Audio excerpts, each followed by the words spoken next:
Hey, DawgNation, and welcome into DawgNation at Large. Yes, your intuition is correct. I am not Kaylee Mansell with Connor Riley this week. Kaylee off. We will talk more about what Kaylee is up to this weekend coming up later in the show. But Connor, how you doing? We're doing good. Some of us like to work. We're here. I'm just messing with Kaylee. I was out a few weeks ago. But I could not think of a better substitute host. And it got us thinking, who are some of the best substitutes in the history of Georgia football? Yeah, and there are some great ones, right? I immediately my mind goes to Jake Fromm, our guy. He had to come in that UAB game in 2017. Comes in as a sub for Jacob Eason, who got hurt. Never gave the job back. Led him all the way to the national championship game. I think another one, especially in terms of just how good they ended up being, Nick Chubb version 1.0. Remember, he did not start the year as Georgia's number one running back. That was Todd Gurley. Todd Gurley suspended by the NCAA. Nick Chubb comes in, has a big game against Missouri where he didn't exactly look impressive, but he just kept acclimating yards. And then as the season progressed, he just got better and better. And I think as time passes, we remember what Nick was at the end of his career as a leader, what he meant to that 2017 team with Jake. But that 1.0 version of Nick Chubb was so sensational. The fact that he was a backup on that team speaks to how talented he was. Yeah, you got Chubb coming off the bench. My mind goes to that 2014 Clemson game where he comes in like just the fourth quarter and gets 70 yards and a touchdown. I'll give you one other one too, because this happened way back in 1980. The Georgia at Tennessee. A guy named Donnie McMicken started at tailback that day. Georgia got down 9-0 at halftime, and as the legend goes, it was Mike Cavan, one of the coaches on Georgia's team, who had to convince Vince Dooley, we need to go with this Herschel Walker kid, this freshman. He comes in off the bench, of course, has that Bill Bates running over people moment that we see every Saturday in Athens, and then, of course, Georgia goes on to win that game. He probably could have won the Heisman that year. George Rogers won it his freshman year because they weren't giving it to freshmen back then, but does end up being. But can you imagine Herschel Walker as a backup? Just Donnie McMillan. I guess he got Wally pipped there.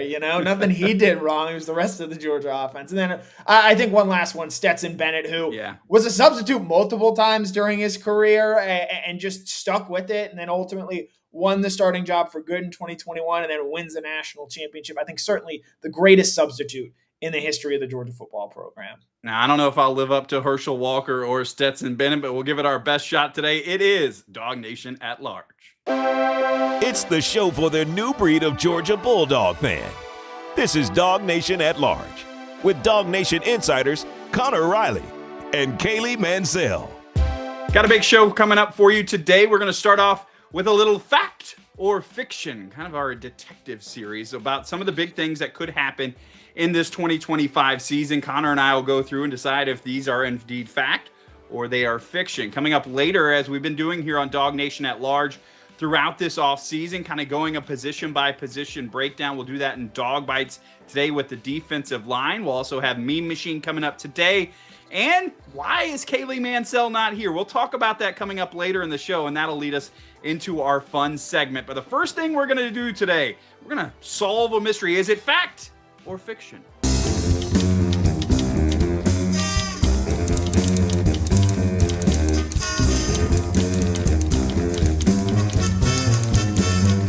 Yes, I needed my fedora for this one. Connor and I, we're going to put a statement out there, and then we'll be gumshoes, right?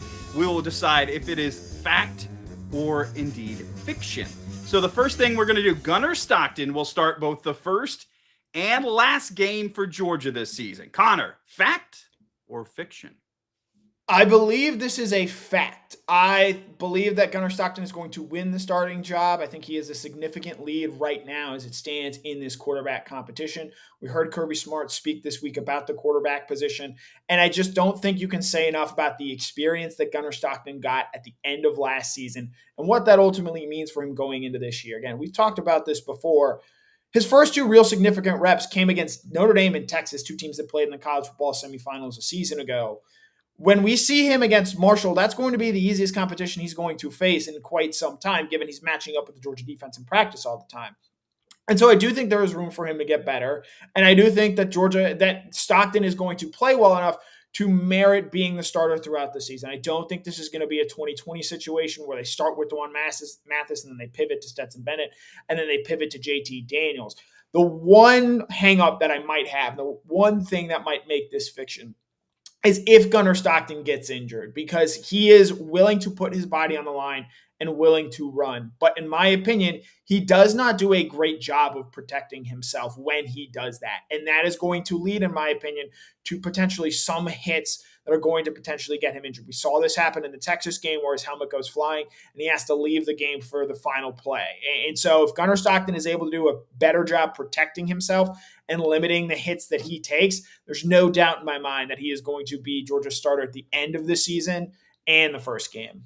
Yeah, I will say fact as well. I think there's no way Ryan Puglisi is your starter in week 1. I don't think he's going to have enough time to pass him. And then I start going throughout the season. Yes, the injuries do worry me, but I don't think they will run him early in this season. I think they're going to hold him back. Then when you get down the stretch late, you start getting Texas at home, that one in November. From then on, I can see him putting his body on the line. You're right. That would be the reason he doesn't go. And my other thought is, like, with this schedule for Georgia, which is as tough as it was last year, just inverted, I don't see a spot where you're going to feel comfortable saying, Ryan Puglisi, go make your first start, man. Hey, Ole Miss is coming to town. Go ahead and make it's Alabama, or you're going to Tennessee. Like, maybe Mississippi State, if you felt like you wanted to make that change, it would have to happen then. But I do think, like you said, the way the season starts, Gunner's going to gain confidence.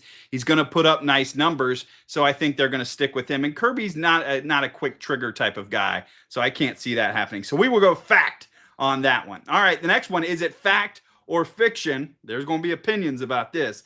Mike Bobo will remain Georgia's offensive coordinator. I am choosing to call this a fact because I think if it is fiction, this Georgia team is not getting into the college football playoff. The offense, I think, pretty clearly has to take a step forward from where it was a season ago. It did not finish last year well. Obviously, the first half issues have been pointed out time and time again. The offense regressed mightily a season ago. They led the nation in drops, worst rushing offense in Kirby Smart's time here at the University of Georgia. They were banged up on the offensive line. I do believe that the pieces are in place around Gunner Stockton to allow for an elevated offense.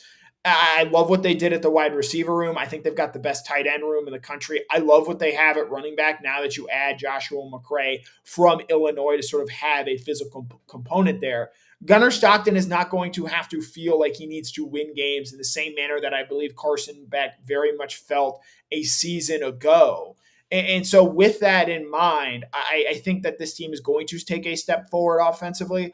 And if they're able to do that, and this team is back in the playoff, and I think that this offense is going to be good enough to where Mike Bobo is around for another year. But it's also not a given either. Yeah, this is one where I don't want to take my big red fact stamp and stamp it on the front of that file, because for me, all the excuses are over, right? Like, you can't say you don't have playmakers. They have stocked the wide receiver room, bring in an extra running back. You got Gunner Stockton, who is your guy from when he was 10 years old in Raven County. So there's no excuses there. But I do think he will stay the offensive coordinator this year. It's hard to drop that many balls again.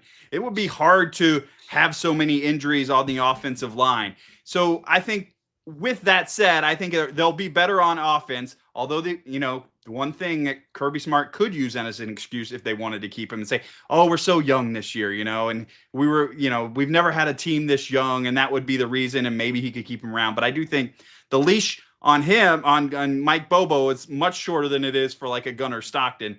So I feel confident about it. But you know what? This schedule's tough. You lose 3 games, there's going to be pressure to make a change or do something different than you've done the last couple of years.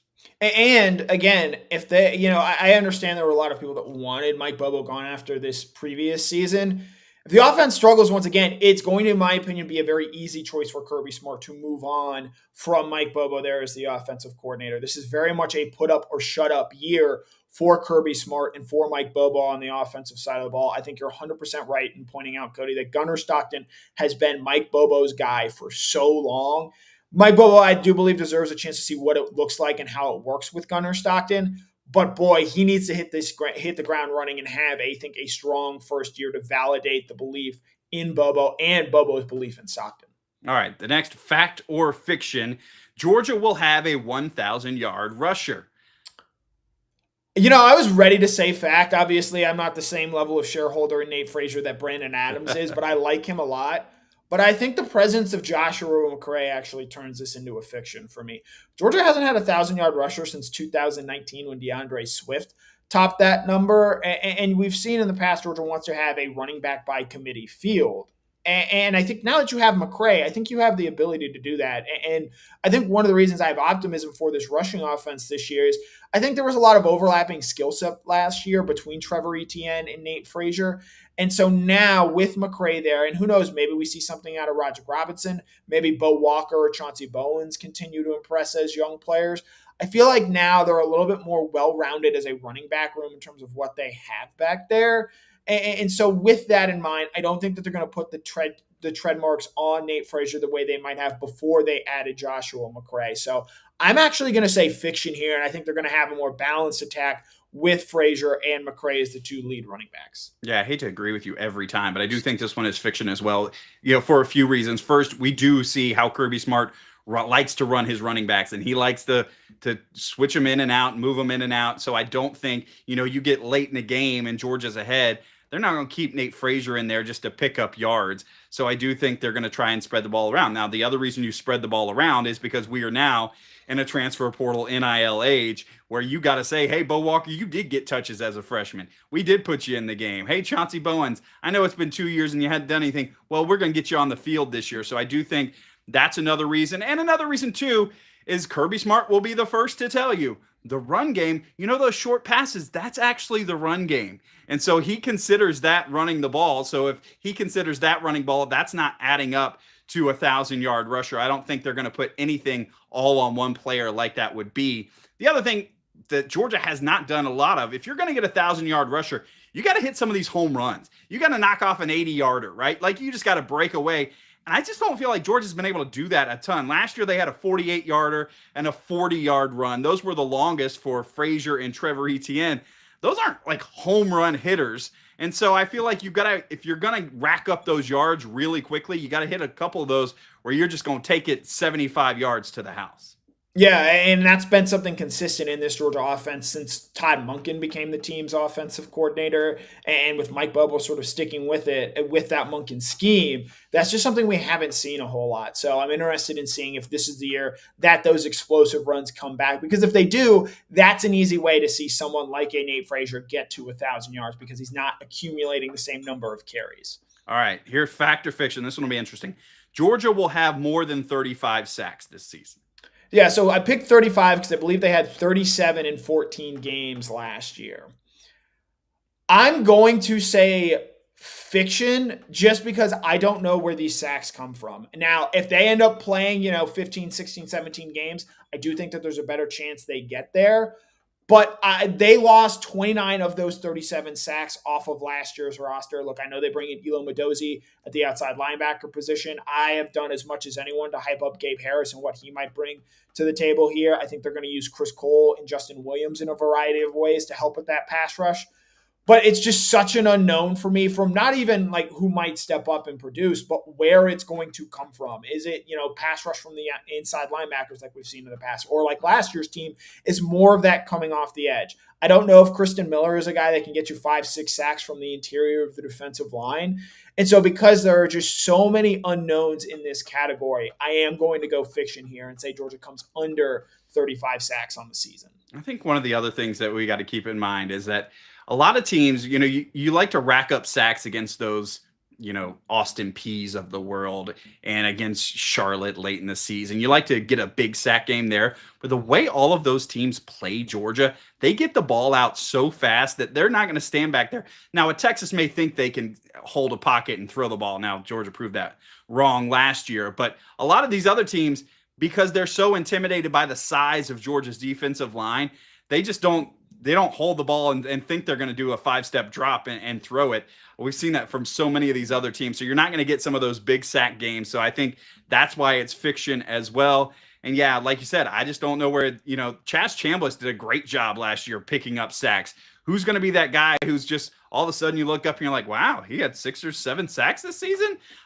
Somebody's got to prove it. We'll talk about the defensive lineman coming up in a little bit here on the show, and maybe one of those guys could get it from the interior as well. But yeah, they got to prove something to us before we think they're going to get more than 35 sacks. All right, last fact or fiction, Gumshoe. Georgia will win a playoff game this season. I am going to go fact here. I'm going to say that they do not win the SEC unless they are playing in the first round. And I think they get one of those games. I feel comfortable saying that. Do they get to the semifinal? Okay, do they get farther than they do a season ago? I don't quite know yet. I think as we saw last year, so much of this is going to come down to who you get matched up with, where you see Georgia win the SEC, but they have to go play a Notre Dame team that would have been the number 3 overall seed had they just seeded it normally. And then Texas gets to go play Clemson and Arizona State, 2 teams that were ranked lower than Notre Dame in the final rankings. Arizona State ends up being seeded higher because they win their conference. But I don't think anyone would say that Arizona State and Clemson were better teams. So much is going to come down to matchups. But I do think that this Georgia team this year is capable of winning a playoff game. And I think because of the fact that I don't have them winning the SEC right now, I think they're going to find a way to do it. So I'm going to take a fact, and they actually win more playoff games this year than they did a season ago. Yeah, I think the way that happens, like you said, is a first round. And I do think, last year, Georgia really shouldn't have been in the SEC championship game, had Ole Miss taking care of their business or some of these other teams. So I do think that Georgia probably doesn't repeat as Southeastern Conference champions. By doing that, you do get one of these easier teams in the first round. You get to play a first round playoff game, maybe at Sanford Stadium, and that's where you knock somebody off. So that is fact or fiction, a new segment. We're going to do that a lot more. Really fun stuff right there. We've got some more coming up on the show. We'll tell you where Kaylee is today coming up. We're also going to talk about some defensive linemen. But before that, I want to remind you that we appreciate Zagoria Law Firm being a part of DawgNation at large each and every week. And Zagoria Law Firm, they specialize in one thing, and that is in dog bite or dog-related injuries. And these are the folks who you want to call if you've got something like that. They literally have written the book on how to fight these cases. So you want to find a specialist in everything that you do. If you want to find somebody to fix your house, you want a guy that's a plumber or a painter or electrician, the people at Zagoria Law Firm, they specialize in dog bite and dog injury related cases. So check them out at ZagoriaLaw.com, ZagoriaLaw.com for more on them. And with that, we'll do dog bites.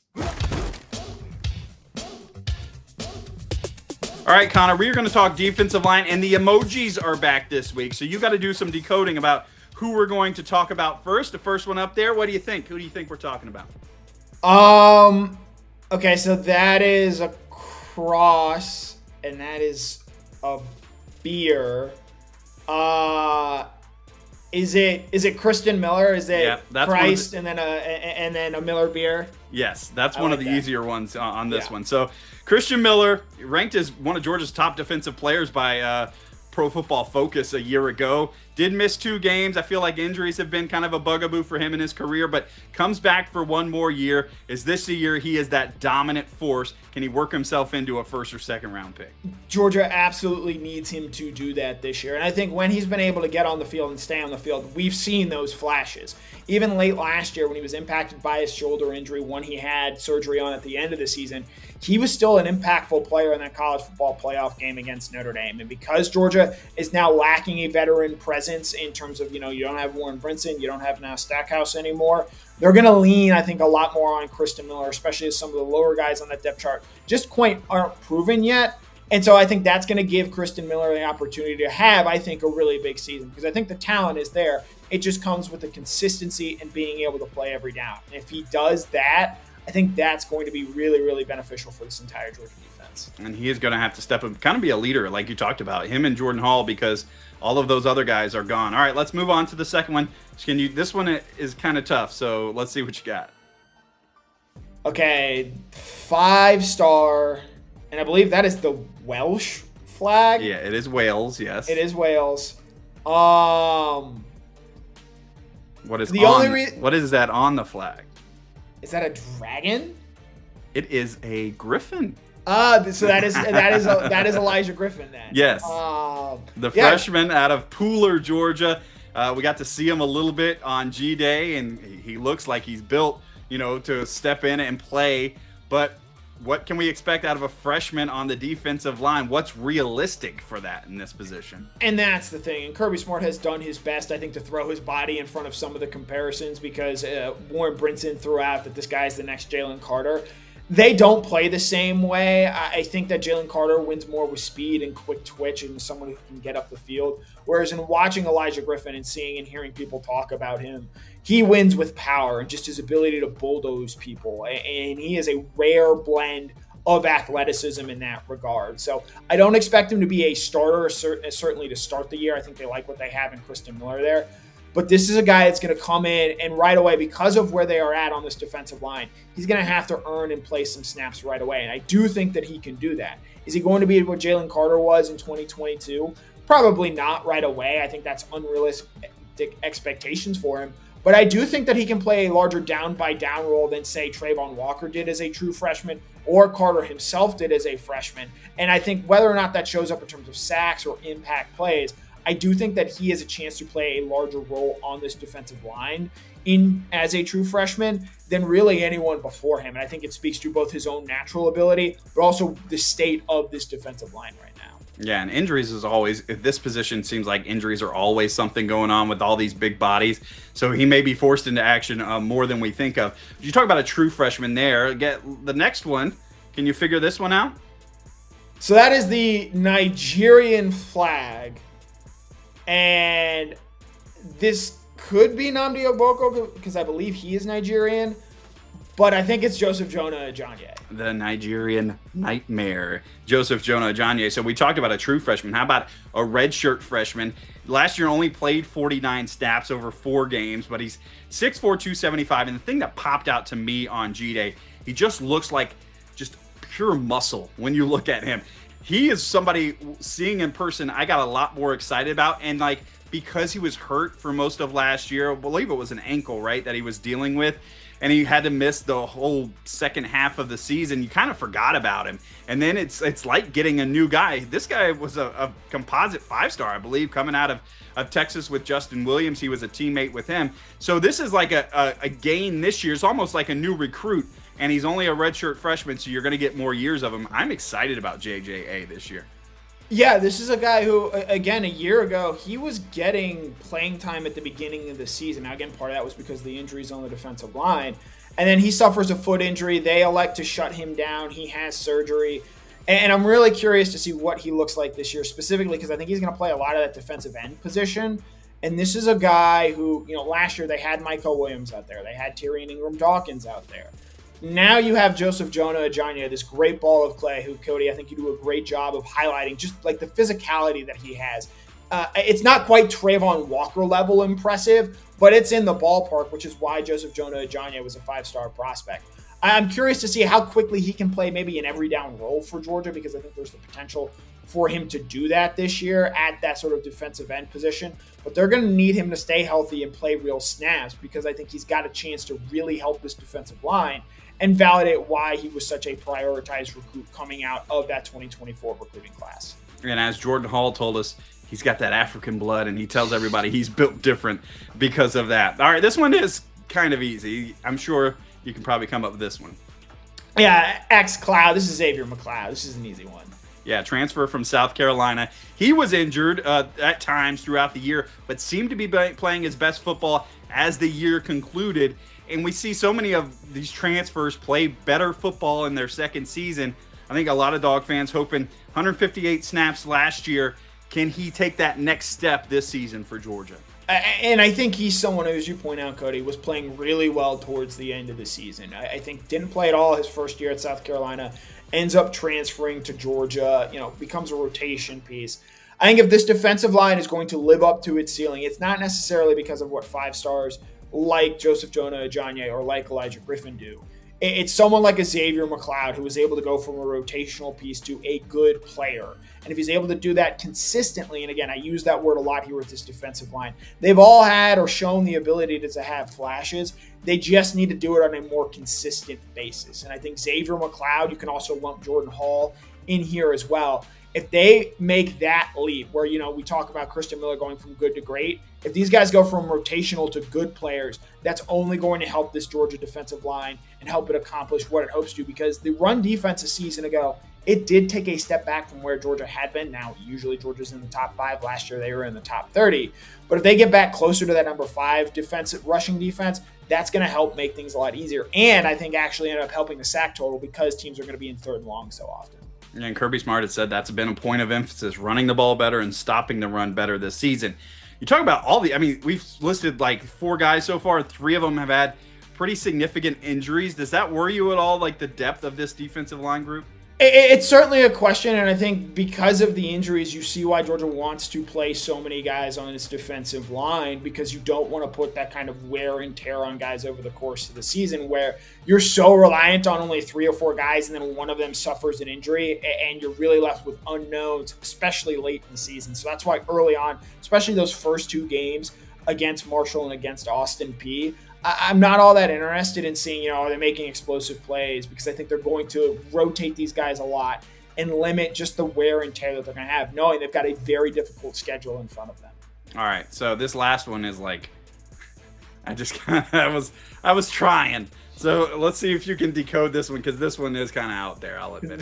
I'll say it. You cooked here. I really like this one. So that's a no or a no thank you. That's a steak. It looks like a guy dancing, and that's the sun. So, is it Nasir Johnson? Yes. So like steak, sear the yes. steak. Sear. Yeah. And that's John Travolta. Ah, there we go. Okay. And then John's son. So, yeah, I could have used another emoji for that last name. I chose not to. I took the high road. Pretty proud of myself. Yeah, Nasir Johnson, I think, falls into the bucket with, a Nnamdi Oboko, a Jordan Thomas as well. They signed 5 defensive linemen in that 2024 recruiting class. We really didn't see a whole lot from any of them last season. Now, obviously, Joseph Jonah Ajonye dealing with injury, but I think all these guys knew that they were going to take some time to develop and grow in the Georgia program. And Johnson is just a mammoth of a human being. And again, you don't want to compare him to Jordan Davis because those are unrealistic expectations.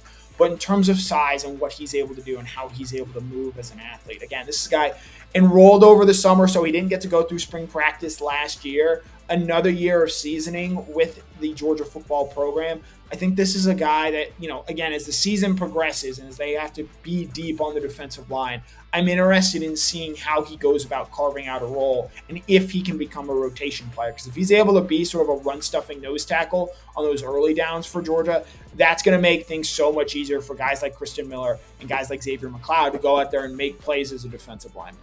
Yeah, you talk about Johnson, 6'6", 340 pounds. He flashed to me on G-Day, credited with a sack on G-Day. It looked like, we talked about Elijah Griffin. How much impact can he make? So this is a kid who comes out of Dublin High School, smaller classification, gets to Georgia, has been in the weight program, been in the nutrition program for a year. What can he do this year? Excited to see what he can do. Only played 11 snaps last season. Would love to see a lot more of those guys kind of step up and do that. All right, that is Dawg Bites. Next up for us is one of our favorite segments every week, Meme Machine. Who's that coming down the track? Who's that coming down the track? It's a Meme Machine and Randy Black. It's a Meme Machine and Randy Black. Oh no!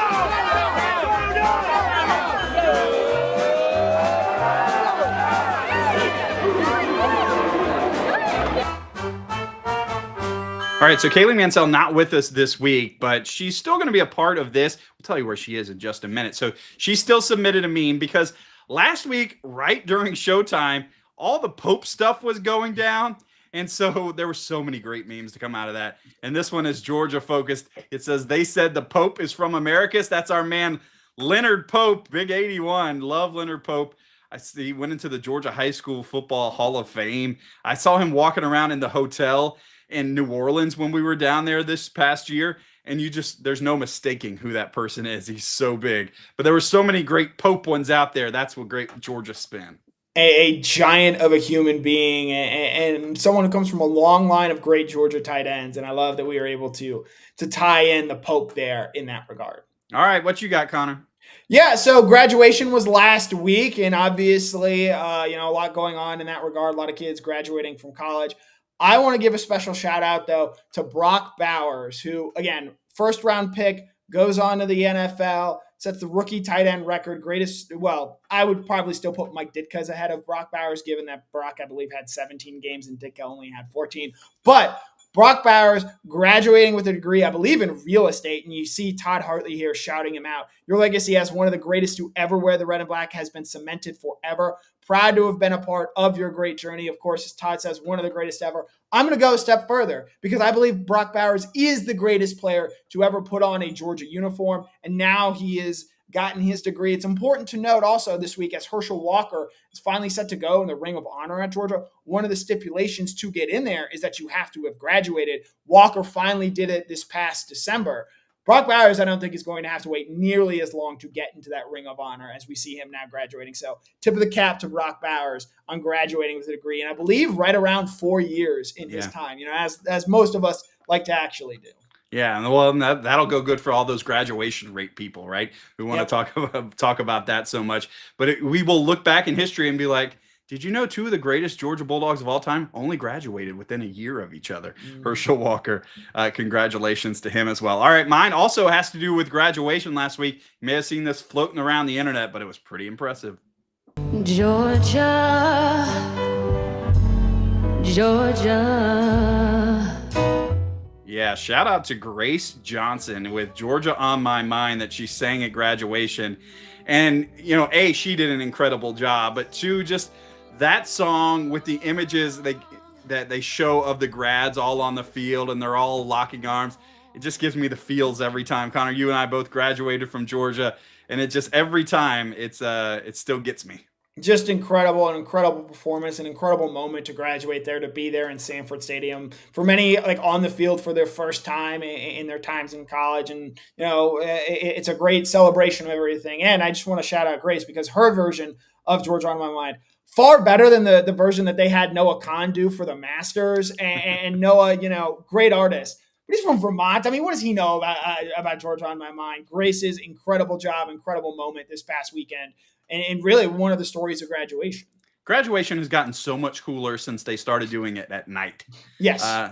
Just the way they do it with the fireworks and everything. When I graduated, I think it was like noon. And I will tell you it was so hot. And then all of the people in the journalism school, they ran out of seats. So I don't know if you remember when they used to have those bleachers behind the east end zone where the alumni would sit. It's now all suites.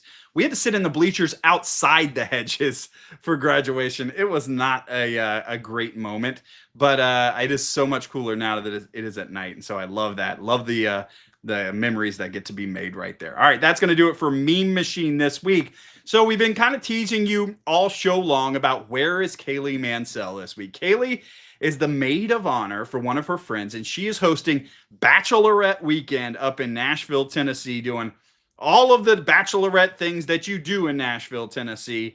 So we're excited for her. She's earned her time off. She had to go to Nixon, Missouri. She also did Nashville last week for Jared Curtis's commitment. So she's been all over. She needs a little R&R. So excited for her. But we built a segment out of that, right, Connor?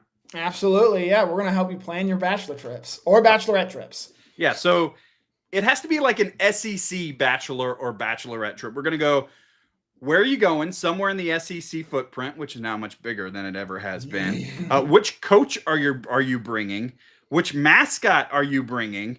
And what time of year do you want to go? Connor, do you want to go first or do you want me to go first? I want you to go first. I want to hear what you've got. Okay. So here is my thought. Where am I going to go inside the SEC footprint? I'm going down to Florida. I think I want to do it like Georgia, Florida weekend. Now, this is obviously not for you and me because we're working, but for I'm planning somebody's, we're going to go Georgia, Florida weekend. The thing about Jacksonville is you can kind of do that dive bar scene at Jack's Beach, or you can go to Ponte Vedra and keep it classy and you can play some golf, do all of that, but then you can go to the game. I'm a big fan of a trip around a sporting event that gives you something to kind of look forward to. And the cocktail party last year, it's going to be there for a few years. So excited about that. I think I'm going to bring Sam Pittman with me. I think he knows how to have a good time. And, we'll look like big dudes together. So love that on the beach. I won't look so huge. And then which mascot are you bringing? So this is where I went through and I thought, do I go full on The Hangover and bring Mike the Tiger, which could be a whole lot of fun. But then I thought another one that could be cool is Sir Big Spur.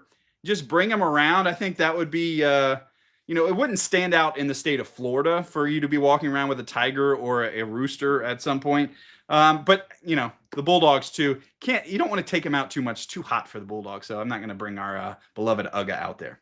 No, yeah. I think the big thing with bachelor and bachelorette trips are location, location, location. Not just like the city that you want to do it in, you picking Jacksonville. I'm going to take New Orleans. I think it's got a little bit of everything there. Incredible food scene. I think so much of bachelor and bachelorette trips are built around food, but also the location of the house, like the place that you are staying. Yeah. And as you know, you and I have gotten a little bit older, I would share this advice with anyone. If you are planning a bachelor or bachelorette trip, don't be afraid to spend, an extra $100 or so, or however much it is to stay in a little bit of a nicer place, because that's where you're going to end up spending most of your time. You want to be comfortable in that regard, especially if you are going out and partying a good bit. So location matters. We're going to New Orleans. It's got a little bit of everything. Great party scene, but also just a great dinner scene as well there. We're not going in the middle of summer because it's too hot for that. I'm actually going to go and pick one of Georgia's bye weeks. That way you can sit around and you can watch other football games while not having to stress and worry about what Georgia is going to do. But I still think you capture that fall essence as well there. So I think that helps in that regard. The coach that I'm going to bring, Sam Pittman would have been a good option, and certainly someone that I would have considered, but I'm going to go Kirby Smart. I think Kirby Smart shows that he likes to have a good time, a good hang on these bachelor parties, and someone that is certainly enjoyable there. Cody mentioned the mascot that I'm going to end up bringing. I am going to bring Mike the Tiger. We're going to go full in Louisiana. We're going to have a tiger. We're going to try and stay away from it, but say it's a great story coming out of the bachelor party. Yeah, there was a tiger around. In his cage. We're going to keep him well fed. We are not going to let him out of the cage. We are not going to lose contain in that regard. But we're going to have Mike the Tiger in New Orleans on a bachelor party with Kirby Smart in October. The only thing that gets me about the tiger, like you got to clean up after the tiger, and that's a big animal, which means big poop. So we don't want to worry about that. Kirby Smart, you talk about the party aspect. I saw a clip from him. He's over in Birmingham playing in the golf thing, and what did he tell somebody? It'd be better if you had a drink in your hand. I'm like, yeah, that is the dude you want to go have a beer with. I think for sure. And Kirby's got enough money. Maybe he'll shell out that extra a little bit to where he can stay somewhere fun in New Orleans as well. What's the best bachelor party you've been? Have you been on a bunch of them? I've been on a few of them. I've been one in Nashville. I was actually a few weeks ago in Vegas for one of them. We did the Vegas experience. It was certainly something. I'll say that. Not quite the Hangover level, but those two are the ones that really stand out for me at this point in time. Yeah, I know a lot of folks. Some folks do like the Bourbon Trail in Kentucky, which is fun. We did the traditional Vegas before my wedding, and yeah, it's everything you think it's going to be. So that's good enough. All right, that's going to wrap it up for DawgNation at Large this week. I'll ask you what Kaylee likes to ask you. Did you learn anything today, Connor? I learned that, wow, Kaylee, planning a bachelorette trip, going the most basic route and doing a girls trip to Nashville, think outside the box a little bit here. Kaylee, come on, you can do better than that. I will tell you, she had a list yesterday of all the stuff she was sending to everybody.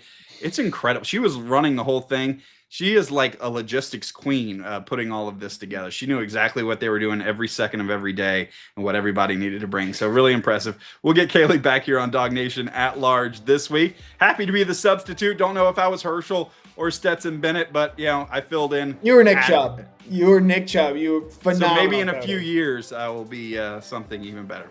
All right, that's going to do it. We'll see you next time right here on DawgNation at Large.